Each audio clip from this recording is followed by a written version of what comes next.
Oke, kita bisa mulai videonya. Cerita kali ini berjudul Di Balik Tempat Yang Indah. Sekumpulan anak-anak remaja merencanakan camping untuk merayakan kelulusan SMA. Mereka adalah Irwan, Anto, Vikram, Juan, dan Ayu. Hari kelulusan itu pun tiba, dan alhamdulillah seluruh angkatan mereka lulus. Sorak-sorai para murid mulai terdengar. Beberapa siswa ada yang mulai berencana merayakan kelulusan mereka. Ada yang akan liburan, makan-makan, touring, dan yang lainnya. Irwan pun berencana untuk melakukan camping. Ia mulai mengajak Anto dan dia pun setuju. Karena dirasa berdua saja tidak seru, Irwan pun mengajak beberapa teman-temannya. Beberapa temannya ada yang setuju dan ada yang tidak. Mereka yang setuju ada Vikram, Juan, Dea, dan Ayu. Juan pun mengusulkan bahwa ia mempunyai rekomendasi tempat yang bagus, tapi tempatnya agak ke tengah hutan. Tempat itu baru saja dilihatnya beberapa hari yang lalu saat ia melewatinya ke rumah pamannya, dan itu merupakan jalan alternatif ke rumah pamannya. Setelah berunding, teman-temannya pun setuju karena tempatnya strategis untuk melihat sunrise ataupun sunset, dan akses jalannya pun juga mudah dilalui. Hari yang ditunggu telah tiba. Pagi itu sekitar pukul 8, mereka berkumpul di rumah Irwan. Sebelum berangkat, mereka membaca doa terlebih dahulu seperti biasa. Perjalanan pun dimulai. Irwan berboncengan dengan Vikram, Juan dengan Anto, dan Dea dengan Ayu. Mereka berjalan secara konvoi, dan tak lupa singgah dulu di minimarket untuk belanja bahan makanan dan alat seadanya, yang rencananya akan camping selama 3 hari. Jam 11 siang, mereka sampai di tempat camping dan langsung mendirikan tenda. Benar saja kata Juan, tempat itu memang indah, strategis, dan dekat dengan sungai. Sore hari pun tiba. Irwan dan teman-temannya melihat matahari terbit yang sangat indah. Tak lupa mereka juga berfoto dengan background di balik pemandangan indah di sana. Oke, kita mulai ke bagian serunya. Hari mulai gelap. Irwan dan teman-temannya pun mencari kayu bakar untuk api unggun.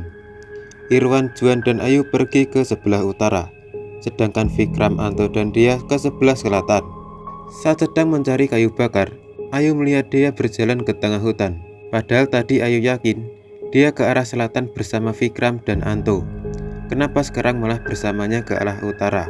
Ayu pun mengikuti kemana dia pergi sambil memanggil namanya, tapi dia malah diam saja. Tak berapa lama setelah itu, Juan memanggil Ayu kenapa dia berjalan ke situ sendiri. Ayu menjawab bahwa ia mengikuti dia yang pergi ke tengah hutan. Dan betapa kagetnya Ayu saat kembali menoleh ke depan. Ternyata di depannya adalah jurang yang cukup curam. Untungnya Juan tadi memanggilnya. Kalau tidak, pasti Ayu sudah jatuh ke jurang itu. Ayu sedikit kaget. Ia dan teman-temannya kembali ke tenda. Di sana ternyata Vikram, Anto, dan Dea sudah datang duluan. Vikram lalu bercerita bahwa tadi ia dan teman-temannya melihat tali bekas orang gantung di hutan. Makanya mereka cepat-cepat kembali ke tenda. Sementara Irwan dan teman-temannya kaget dan juga menceritakan kejadian yang baru saja dialami oleh Ayu.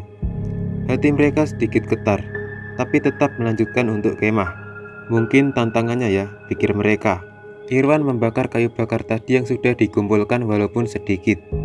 Karena tahu sendiri ya tadi kenapa. Suasana riang tapi sedikit mencekam. Dan untuk melawan rasa takut, mereka pun nyanyi-nyanyi, bercerita sambil makan pop mie. Tak lupa, Anto yang narsis abis merekam momen tersebut. Irwan sebenarnya merasa saat sedang nyanyi-nyanyi, seperti ada suara memanggilnya, tapi tidak dihiraukannya. Saat jam menunjukkan pukul 10, mereka memutuskan untuk tidur karena ingin melihat matahari terbit keesokan harinya. Tak lupa Irwan juga memadamkan api unggun tadi supaya tidak berbahaya.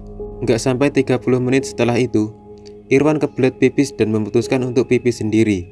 Saat keluar tenda, Irwan dikagetkan api unggunnya yang tadi masih menyala. Padahal tadi Irwan yakin sudah memadamkan apinya. Ia tetap berpikir positif dan kembali memadamkan api itu. Dan buru-buru dia pipis karena udah kebelet.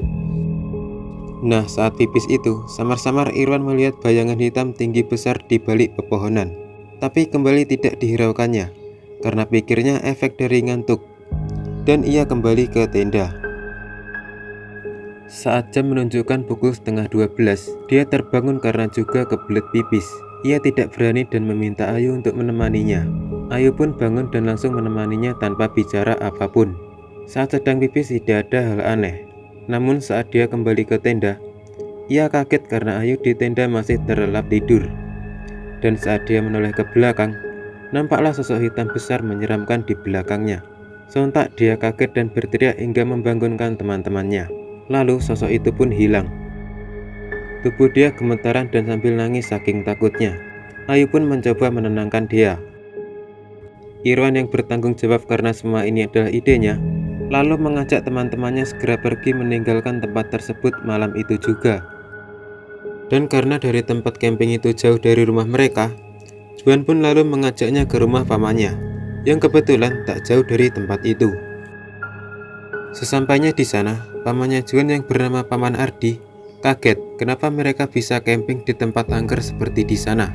Irwan dan teman-temannya pun dinasihati oleh Paman Ardi, jika mau camping harus bertanya dulu kepada warga setempat untuk memastikan bahwa tempat itu aman atau tidak. Irwan dan teman-temannya pun akhirnya nginep di rumah Paman Ardi sampai besok. Keesokan harinya, mereka semua memutuskan untuk pulang ke rumah masing-masing karena dia kelihatannya masih syok. Camping yang sebelumnya direncanakan selama 3 hari harus tertunda. Sesampainya di rumah, Anto langsung mengirim video dan foto saat camping. Dan apa yang terjadi? Ada 2 penampakan berbadan besar di foto mereka, dan 1 penampakan di video saat nyanyi-nyanyi. Dan begitulah cerita pada episode kali ini. Jangan lupa subscribe untuk bisa melihat cerita horor pendek lainnya. Terus Anda bisa komen nanti cerita ini seram atau tidak. Dan sampai ketemu di cerita horor berikutnya.